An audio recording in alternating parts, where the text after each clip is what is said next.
오늘 이 아침에 주시는 하나님의 말씀은 요한복음 12장 1절로 8절까지에 있는 말씀입니다. 요한복음 12장 1절로 8절, 제가 가진 성경 신약 167페이지에 있습니다. 제가 한 절, 여러분이 한 절, 마지막 8절 말씀은 같이 읽도록 합니다. 6월절 엿새 전에 예수께서 베다니에 이르시니 이곳은 예수께서 죽은 자 가운데서 살리신 나사로가 있는 곳이라.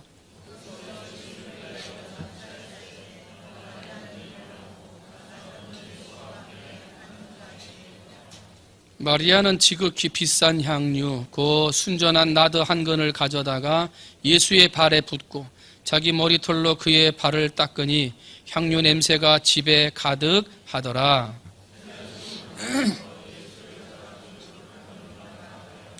이 향유를 어찌하여 300데나리온에 팔아 가난한 자들에게 주지 아니하였느냐 하니,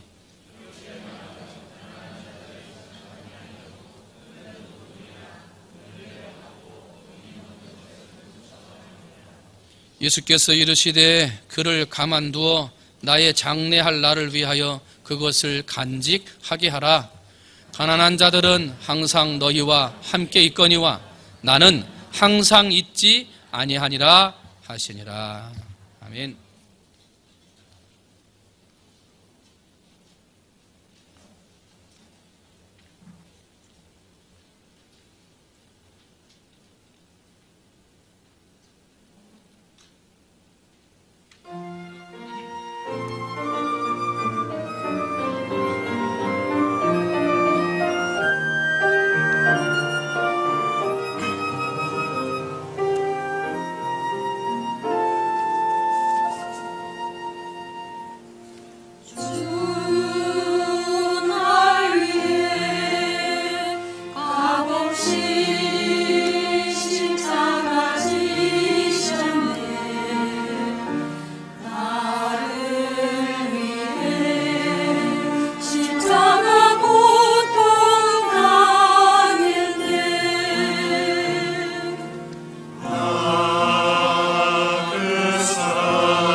주의 십자가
오순절 세 번째 주간에 살펴볼 사람은 마리아입니다.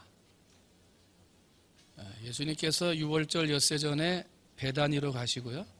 이 베다니는 죽었던 나사로를 살렸던 그런 고장입니다.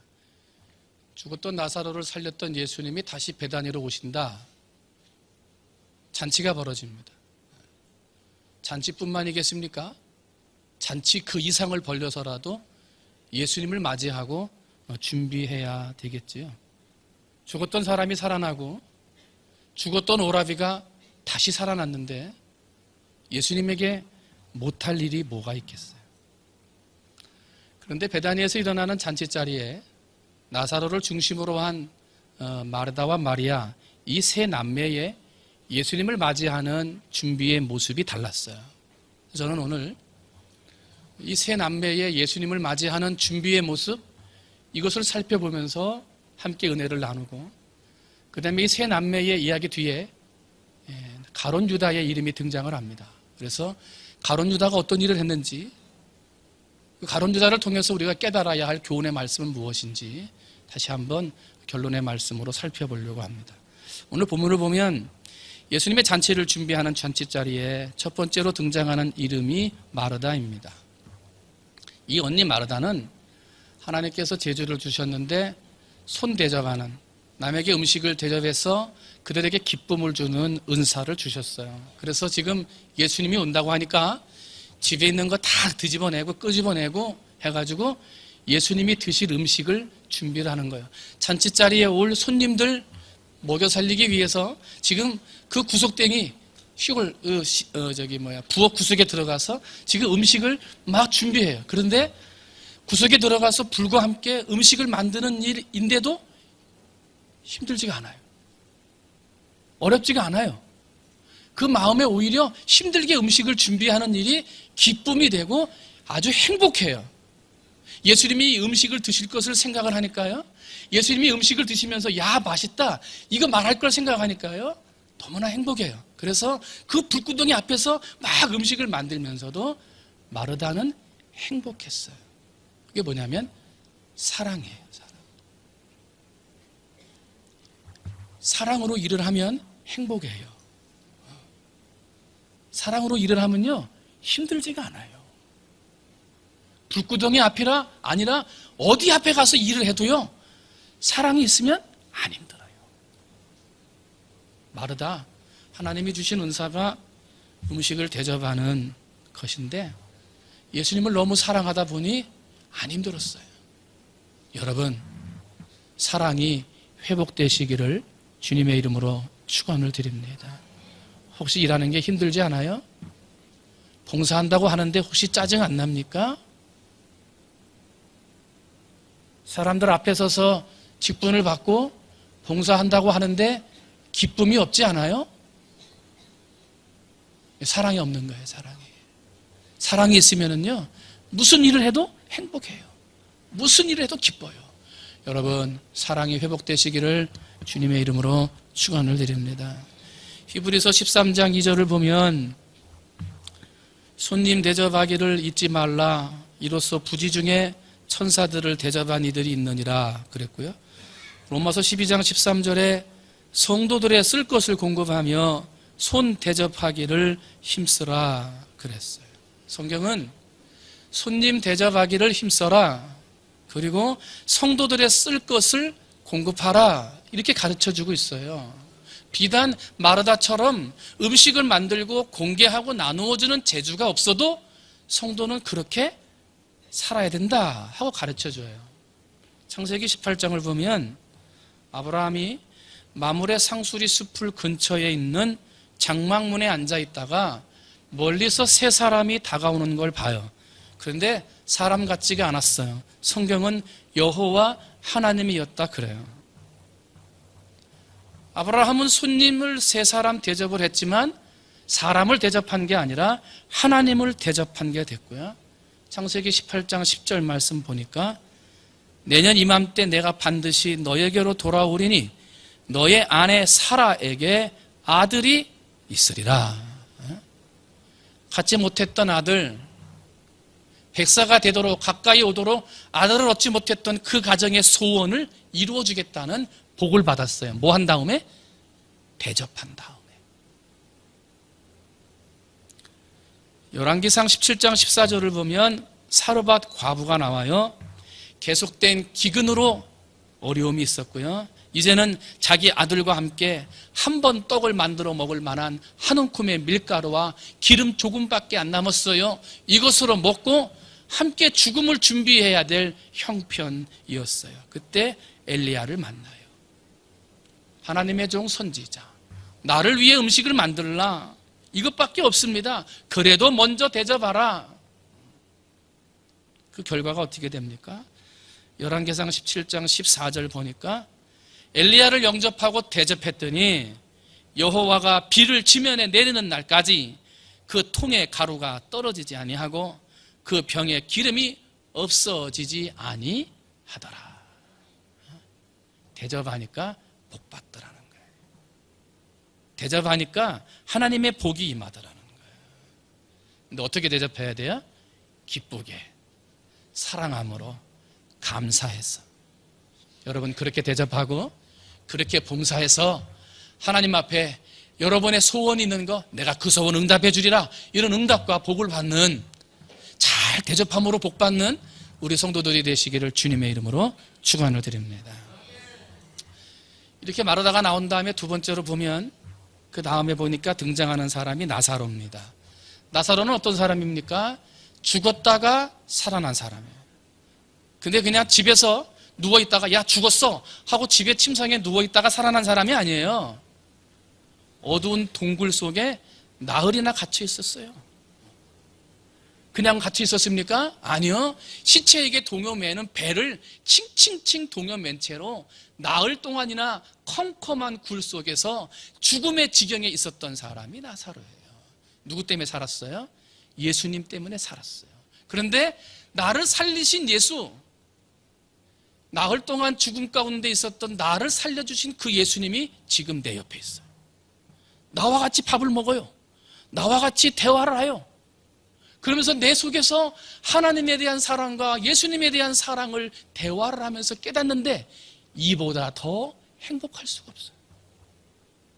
세상 그 누구를 만난들 예수님을 만난 것보다 더 행복하고, 세상 그 어떤 산의 진미를 갖다 놓은들 예수님과 식사하는 그 자리만큼 더 맛있고 행복한 식탁이 어디 있을 수 있겠어요? 예수님이 계신 그 자리가요 가장 행복했고요, 예수님과 함께 먹는 그 식탁이요 가장 맛있고 행복한 식사가 되었어요. 만약에 나사로가 살아나지 못하고 죽은 자였다면 이 기쁨을 누리지 못해요. 죽은 자가 어떻게 이 기쁨을 누릴 수 있겠어요? 살았으니까 누리는 거지. 누구 때문에 살았어요? 예수님 때문에. 여러분 오늘 우리가 누구 때문에 구원받았습니까? 예수님 때문에. 누구 때문에 천국 백성이 됩니까? 그 은혜가 없었으면, 그 용서가 없었으면 못 살지요. 그죠? 용서해주지 않았으면 못 살아요. 근데 여러분, 그런 나를 용서해주시고 사랑해주신 예수님이 나와 함께 계시다고 늘 고백하는데 지금 즐거우십니까? 행복하십니까? 그 어느 누구랑 앉아있는 것보다 기쁘고 그 어느 누구와 함께 밥 먹는 것보다 행복한 삶을 살고 계십니까? 다른 거 없어도 예수님과 함께 있는 것만으로도 행복하다, 나사로처럼 그렇게 고백하며 살고 계십니까? 예수님보다 더 중요한 게 많고요, 예수님보다 더 기쁜 게 많고요, 예수님보다 더 사랑하는 게 많아요. 예수님께 예배드리는 것보다 더 기쁜 게 많고요, 예수님한테 헌신하는 것보다 더 즐거운 일이 너무나 많아요. 그러다 보니 나사로의 이 기쁨을 누리지를 못하는다 말이에요. 나를 위해 죽으셨는데, 죽은 나를 살려주셨는데. 여러분, 나사로의 행복, 나사로의 기쁨이 회복되시기를 주님의 이름으로 축원을 드립니다. 아무리 힘들어도 어려워도 주님이 함께 계시니 힘이 나요. 할렐루야. 아무리 질병 가운데, 어려움 가운데, 고난 가운데 있어도 주님이 함께 계시니 내가 이길 수 있어요. 이 믿음이 있어야지. 여러분의 가족들이 함께 식사를 해요. 가장 행복한 식사 시간이 돼야 되는데 그 자리가 예수님이 함께 하셔서 여러분 가족들과 자녀들 함께 식사하는 그 자리, 세상 가장 행복하고 가장 기쁘고 가장 즐거운 식사의 자리가 되시기를 주님의 이름으로 축원을 드립니다. 오늘 오후에 가족과 함께 드리는 예배로 교회에서 드리지 않고 따로따로 가족끼리 예배 드려요. 못 찾아간 친척들도 좀 찾아가세요. 또 내 주변에 돌봐줘야 될 사람들 좀 찾아가세요. 가족의 이름으로 같이 식탁을 대하세요. 그리고 그 식탁의 자리에 예수님이 함께 계셔서 가장 기쁘고 가장 즐거운 식탁을 함께 나누세요. 구역 식구들끼리 또 각 기간별로 또한 나랑 친구 이름이 비슷하고 나이가 비슷한 사람들 같이 모여서 교회 안에서 식사하고 차 마시고 교제할 때 그냥 막 웃고 떠드는 게 아니라 그 자리에 누가 함께 계셔요? 예수님이. 세상의 기쁨과 세상의 즐거움으로 기뻐하는 게 아니라 예수님이 함께 계시니 즐겁다. 이보다 더 즐거운 일이 있을 수 없다. 이게 나사로의 고백이에요. 여러분, 사순절 세 번째 주간인데 나사로가 그렇게 기뻐하고 그렇게 감출 수 없었던 행복이 여러분의 가정들의 식탁의 모임에, 우리 구역과 기관들 모임에서 하나님의 사랑을 나누는 티타임 하는 시간, 구역 모이는 식사의 모든 시간에 이러한 행복과 감사와 은혜가 충만하게 되시기를 주님의 이름으로 축원을 드립니다. 마르다가 등장하고 그 다음에 두 번째로 나사로가 나와요. 이렇게 행복과 은혜 가운데 식탁이 준비되고 잔치자리가 막 무르익어 가는데 이제 오늘의 주인공이에요. 세 번째로 마리아가 등장해요. 마리아는 언니 마르다처럼 음식을 준비해서 예수님을 대접한 것도 아니고 오빠 나사로처럼 예수님 곁에서 가장 행복한 모습으로 예수님과 함께 대화하며 식탁을 해서 예수님의 오심을 준비했던 것이 아니라 가장 귀한 것, 자기가 가지고 있는 것 중에 가장 값진 것, 최고의 가치가 있는 향유를 주님의 발에 부어 드렸어요. 한 숟갈 뜬 것도 아니고 손에 묻혀서 발라드린 것도 아니고 전부를 다 드렸어요. 지금까지 있었던 잔치 중에 이런 일이 없었어요. 듣지도 못했던 일이었어요. 사람들이 깜짝 놀라요. 그 시선을 온갖 다 마리아를 향해 봐요. 왜냐하면 이런 일이 있은 일이 없었어요. 왜 그랬을까? 마리아가 왜 저 전부를, 저 값진 것을 한 번에 다 부어 드렸을까? 그래요. 이게 얼마나 비싼 물건인지 예수님의 제자 중에 계산이 제일 빠른 제자가 누구예요? 가룟 유다. 탁 보니까 저건 지금 갖다 팔아도 300데나리온은 충분히 받겠다 라고 계산이 나왔던 사람이에요. 여러분, 데나리온은요 3.8g, 로마에서 쓰던 은전인데 3.8g짜리 은전 하나를 1데나리온이라 그래요.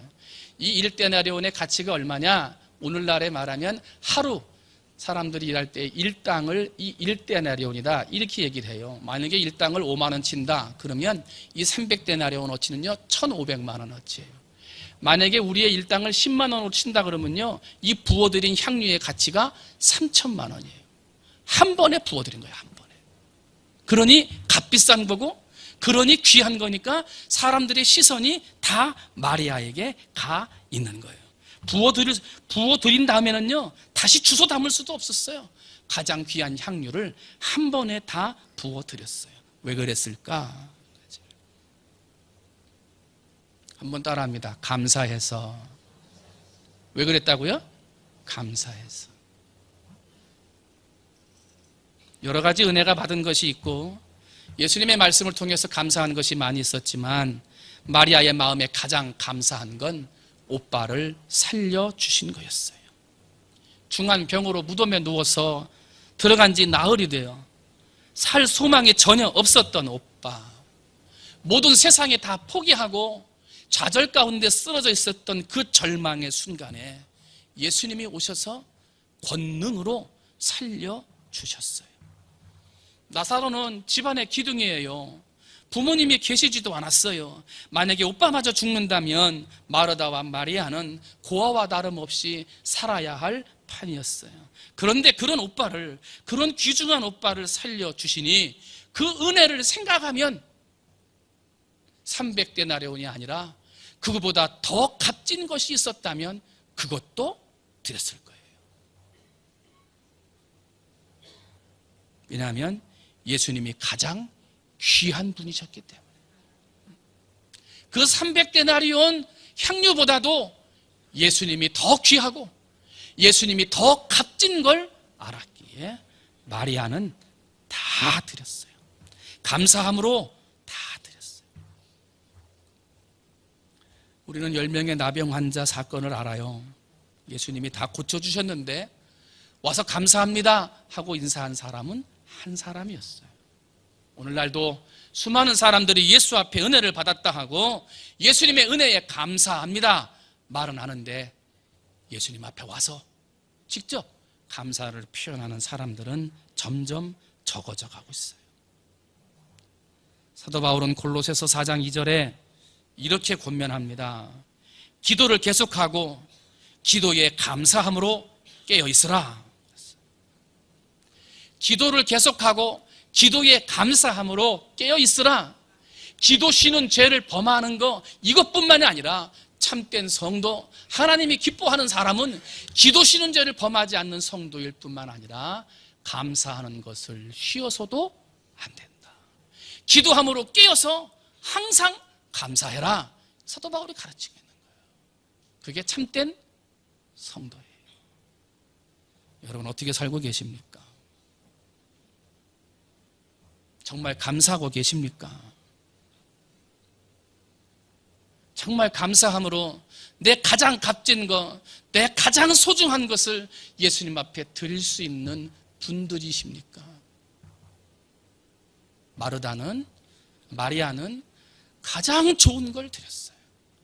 예수님이 그거보다 더 중요하기 때문에. 가장 값진 걸 드렸어요. 예수님이 그것보다 더 값지기 때문에. 여러분, 우리의 인생에 무엇이 값지고 무엇이 소중한 것인가? 다시 한번 깊이 생각하며 예수님을 가장 값진 것으로, 귀한 것으로 여기는 감사의 삶을 살아가시기를 주님의 이름으로 축원을 드립니다. 그런데 이렇게 마르다가 정성을 다하고 사랑을 다해서 음식을 준비하고 나사로는 나를 살려주신 예수님의 은혜에 감사해서 같이 식탁을 누리며 감사의 교제를 나누고 있고, 마리아는 이 세상 가장 값진 예수님 앞에 300데나리온의 향유를 드리며 예수님을 향해서 준비하고 대접하는 은혜로운 사건이 지나가고 있어요. 여기에서 딱 끝났으면 그냥 은혜로운 사건으로 끝나고 말았어요. 그런데 사도 요한은 그 뒤에 가룟 유다의 이야기를 곁들여 놓았어요. 은혜로운 사건 뒤에 은혜롭지 못한 가룟 유다의 이름을 거기에 적어 놓았어요. 가룟 유다가 뭐라고 말합니까? 이 향유를 어찌하여 300데나리온에 팔아 가난한 자들에게 주지 아니하였느냐? 왜 이거 이렇게 했느냐? 하는 거예요. 그런데 예수님이 뭐라 그래요? 마리아를 칭찬하고 유다를 책망하셨어요. 예수님의 제자인 가룟 유다는 책망하고요, 향유를 다 갖다 부은 이해할 수 없는 행동을 한 마리아를 예수님은 칭찬하셨어요. 여러분, 오늘 본문을 보면 이 마리아와 가룟 유다는 아주 정반대, 전혀 틀린 사람의 모습으로 대조가 돼서 나와요. 마리아는 주님께 바치는 자예요. 가룟 유다는 주님의 것을 훔쳐가는 자예요. 그죠? 마리아는 지금 300데나리온의 향유를 드림으로 주님에게 기쁨을 드리는 자예요. 근데 가룟 유다는 자기 스승을 은 30냥에 팔아버리는 주님에게 아픔을 주는 제자예요. 마리아는 주님 앞에 칭찬받는 사람이었는데 가룟 유다는 예수님한테 책망받는 사람. 그래서 마리아는 선한 사람, 가룟 유다는 악한 사람으로 나오고 있다는 거예요. 나는 어떨까? 나는 어떻게 판단하실까? 이걸 가난한 사람들에게 줘야지. 그와 비슷한 말들이 우리의 신앙생활, 우리의 교회 환경에 많아요. 왜 그렇게 하는데? 이건 이렇게 해야지. 내가 교회 믿은지 예수 믿은지 내가 직분이 이걸 가지고 얘기를 한단 말입니다. 그런데 아무리 그렇게 얘기하고 아무리 그렇게 결정하고 아무리 그렇게 내 지혜와 계산을 가지고 얘기해도 마지막 판단은 누가 하세요? 예수님이 하세요. 그죠? 내가 아무리 옳은 말을 하고 내가 아무리 계산적이고 정확한 말을 한다 하더라도 정말 그게 옳은 것인지 그 말이 정말 맞는 것인지 판단은 예수님이 하세요. 때문에 우리는 우리의 말을 조심해야 돼요. 그 말로 판단받을 때 칭찬받을 수도 있고 책망받을 수도 있기 때문에 그런 거예요. 여러분, 처음부터 유다가 나쁜 사람이었습니까? 그렇게 나쁜 사람인데 어떻게 예수님의 제자가 되겠습니까? 처음에는 그러지 않았어요. 예수님의 제자가 될 만큼 인정받는 사람이었고요. 예수님의 제자 중에 돈깨를 맡길 만큼 계산도 정확하고 인정받는 사람이었단 말입니다. 그런데 변질됐어요. 변질됐어요. 그 마음이 악해졌어요. 왜 마리아는 칭찬받고 왜 가룟 유다는 책망받았습니까? 그 마음의 중심이 바뀌었기 때문에 그래요. 마음의 중심. 여러분, 오늘 여러분의 마음의 중심에 예수를 모시시기를 주님의 이름으로 축원을 드립니다. 마리아는 그 마음의 중심에 예수가 최고예요. 예수가 제일입니다. 그래서 예수님 중심으로 예수님을 위해서 자기의 아낌없는 가장 귀한 것을 부어드렸어요. 그런데 가룟 유다는 그 마음의 중심이 자기예요. 자기의 계산이에요. 자기의 돈 중심이에요. 이것을 팔면 300데나리온인데 쌀을 나누어줘도 수백 가마를 나눠주고 어려운 사람들에게 장학금을 줘도 수백 명에게 장학금을 줄 수 있는 돈인데 그걸 그리 허비하느냐? 자기 중심. 그것 때문에 한 사람은 책망받고 그것 때문에 한 사람은 칭찬받았어요. 무엇이 중요한가? 중국 송나라 때 한 마을에서 부잣집이 있는데 자기가 얼마나 부자인지를 사람들한테 자랑하려고 사람 키가 넘는 큰 항아리를 만들어요. 그 항아리에다가 이제 곡식을 가득 담고 내가 이렇게 부자다 이런 거 이제 자랑하려고 하는 건데 그걸 자랑하기 위해서 집 문 앞에다 내놓고요. 거기다가 이제 청소한다고 물을 좀 반쯤 넣어놨나 봐요. 그래서 이제 우와 무슨 항아리가 이렇게 크대? 야 저 항아리가 곡식 담는 거래? 막 이래가지고 사람들이 구경하러 왔을 거 아니에요. 근데 이제 엄마가 아기를 안고 이렇게 하고 있는데요. 이 아기가 이거 항아리 아기를 잡고 이게 뭐가 있나 이렇게 보다가 그만 떨어졌어요. 엄마가 난리가 났어요. 애가 떨어졌다. 그러니까 사람들이 야 빨리 밧줄 갖고 와라. 야 네가 들어가라. 너가 들어가라. 막 이러고 있는데 애기는 거기서 지금 허우적 대고 있는 거예요. 야 이거 빨리 살려야지 안 되겠다. 어떻게 하냐. 막 사람들이 말하고 있는데 누군가가 돌을 들고 와서 항아리를 그냥 깨버리는 거예요. 한 번에 깨버렸어요. 사마광이라고 하는 어린 소년이요. 주먹만한 돌을 가져와서 그 항아리를 가차없이 깨버렸어요. 사람들이 깜짝 놀랐어요. 부잣집 항아리인데 사마광이 이야기를 해요. 무엇이 더 중요한가? 무엇이 더 소중한가? 어린아이의 입에서 이 항아리보다도 그 안에 있는 어린아이가 더 소중하지. 그러니 이것은 덜 중요한 것은 깨버려야지 하고 아이가 얘기할 때 어른들은 아무도 누구도 그 말에 대꾸하지 못했다는 거예요. 마리아의 심정이 그랬어요. 무엇이 가장 소중한가? 예수.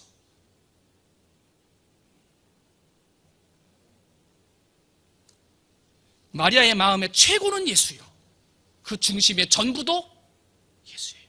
그래서 자기에 있는 값진 것, 자기에 있는 전부를 과감하게 깨트려 버렸어요. 그런데 가룟 유다는 돈이 먼저였어요. 자기 욕심이 먼저였어요. 그러므로 결국은 책망받았어요. 오늘 가룟 유다에 대한 이야기를 하면서 한 가지 더 우리가 살펴보아야 할 말씀이 있어요. 뭐냐면 가룟 유다는 쓰임받았어요. 예수님을 배신한 사람으로 쓰임받는데 구약 성경의 예언을 이루기 위해 쓰임받은 사람이 가룟 유다예요. 예수님을 판 자가 있으리라 가룟 유다였어요. 근데 예수님의 구약의 예언을 이루어드리는 사람이었는데 그 선택을 자발적으로 자기가 선택을 해요. 잠언서 16장 4절을 보면요, 여호와께서 온갖 것을 그 쓰임에 적당하게 지으셨나니 악인도 악한 날에 적당하게 하셨느니라 그래요. 하나님이 이 세상의 모든 걸 다 만드셨는데 악한 사람, 악인도 만들었다는 거예요. 하나님의 일에 쓰임받는 사람으로. 여러분, 하나님 앞에 쓰임받는 사람은 돼야 되는데 악한 일에 쓰임받아서야 되겠습니까? 책망받는 일에 쓰임받아서야 되겠냐 말입니다. 한 번뿐인 우리의 인생을 가지고 하나님 앞에 영광된 자리에서 쓰임받아도 시간이 아까운데 책망받는 자리, 칭찬받지 못하는 자리에 쓰임받아서야 되겠느냐?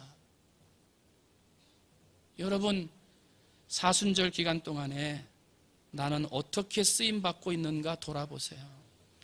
내가 예수 믿은 지 몇 년 됐는데 내가 그 정도 판단 못하고 책망받는 일에 쓰임받을까 그렇습니까? 내가 지금 예수님을 안 지가 몇 년 됐는데 그것 하나 판단 못하겠습니까? 자만합니다. 교만해지는 거예요. 고린도전서 9장 27절에 사도 바울이 이렇게 말합니다. 내가 내 몸을 쳐서 복종함은 내가 남에게 전파한 후에 나 자신이 도리어 버림을 당할까 두려워함이라. 예수의 사랑이 내 안에 있어 그 사랑을 전해서 다른 사람을 살리고 구원하는 일은 하지만 내가 깨어있지 못하고 잘못된 일에 쓰임받아 남은 살리고 나는 구원받지 못할까 두려워. 나는 늘 나를 쳐서 복종한다는 거예요. 복종한다. 잠시라도 나쁜 일에 쓰임받을까 봐, 잠시라도 책망받는 일에 쓰임가 받을까 봐 사도 바울과 같은 위대한 사도가 나를 쳐서 복종한다는 거예요. 우리라면 어떻게 돼야 되겠어요? 사순절 세 번째 주간입니다. 마리아는 귀한 것을 드림으로 칭찬받아요. 가룟 유다는 그것을 방해하다가 책망받아요. 나는 칭찬받는 사람인가 책망받는 사람인가 돌아보셔야 돼요. 사순절 세 번째 주간이에요. 그럼에도 불구하고 그런 연약한 나, 죄 많은 나를 살리기 위해 예수님께서 하늘 보좌를 버리시고 자기의 생명까지 다 버리셨어요. 나는 무엇을 버리고 있는가? 나는 주를 위해서 무엇을 버리고 있는가? 그분은 하늘 보좌 버리고 생명도 버리셨는데 나는 무엇을 버리고 있는가? 생각해보는 시간이 돼야 돼요. 똑같은 세상 똑같이 살다가 똑같이 하나님 앞에 갈 텐데 하나님의 일에 쓰임 받아야지 악한 일에 쓰임 받는 인생이 돼서는 안 돼요. 말 한마디, 생각 하나, 행동 하나하나가 마지막 나를 판단하실 분은 하나님 한 분이심을 기억하며 하나님의 일에 선하게 쓰임 받아야지 악한 일에 쓰임 받아서는 안 돼요. 나는 어디에 서 있는가 돌아보셔야 돼요. 이번 사순절 세 번째 기간 동안에 나사로의 가족을 묵상하고 그리고 가룟 유다를 함께 묵상해요. 나는 어디에 있는가? 나는 어떤 사람인가? 이것을 곰곰이 묵상하며 나의 신앙의 자세를 재정비해서 언제 주님 다시 오시든지 그 주님 앞에 칭찬받는, 그 주님 앞에 상급받는 아름다운 신앙의 삶을 살아가는 우리 충무중앙 성도들이 되시기를 주님의 이름으로 축원을 드립니다. 기도하겠습니다. 하나님 아버지, 기쁨으로 감사함으로 사랑으로 봉사한 마르다와 같은 성도들이 많아지게 하옵소서.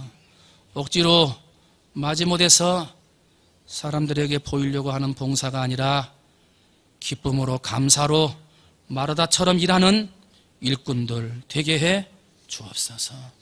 세상 그 어떤 자리보다 예수님과 함께 있는 것이 가장 기쁜 나사로와 같은 신앙인 되게 해 주옵소서. 어떤 것보다도 예수님이 함께 있는 것만으로 행복해 할 수 있는 신앙인들 되게 하옵소서. 그러므로 우리의 가족, 우리 교회의 구역, 기관, 교회의 사람들과 함께 만날 때마다 이런 아름다운 감사와 은혜가 넘치게 하옵소서. 마리아는 예수님이 가장 소중했습니다. 가장 값진 분이었습니다. 그래서 300데나리온의 향유를 아낌없이 부어드립니다. 그 300데나리온보다 더 값진 분이 예수요, 더 소중한 분이 예수이기에 감사의 마음을 담아 기쁨으로 드렸던 것입니다. 하나님, 오늘 우리 마음에 예수가 최고가 되게 해 주옵소서. 예수님이 가장 귀한 분이 되게 해 주시옵소서. 그러므로 내게 있는 것 전부를 다 드려도 아깝지 아니하는 마리아와 같은 성도들 되게 해 주옵소서. 은혜로운 자리에 은혜롭지 못한 가룟 유다가 있습니다. 칭찬받는 자리에 책망받는 일에 쓰임받는 가룟 유다가 있습니다. 아버지, 한 번뿐인 인생, 그렇게 빨리 지나가는 인생인데 가다가 마지막 주님 앞에 서서 하나님 칭찬인지 책망인지 판단받는 날 올 텐데, 주여, 살아있는 이 삶 동안에 내 말, 생각, 행동 늘 깨어 있어서 조금도 책망받는 일에 쓰임받지 않도록, 악한 일에 쓰임받지 않도록 깨어있는 성도들 되게 해 주시옵시고, 그래서 말, 생각, 행동 하나하나가 칭찬받기에 합당하고 하나님이 기뻐하시기에 합당한 삶으로 살아가는 우리 모든 성도들 되게 해 주옵소서. 감사하며 사랑이 많으신 예수님의 이름으로 기도하옵나이다.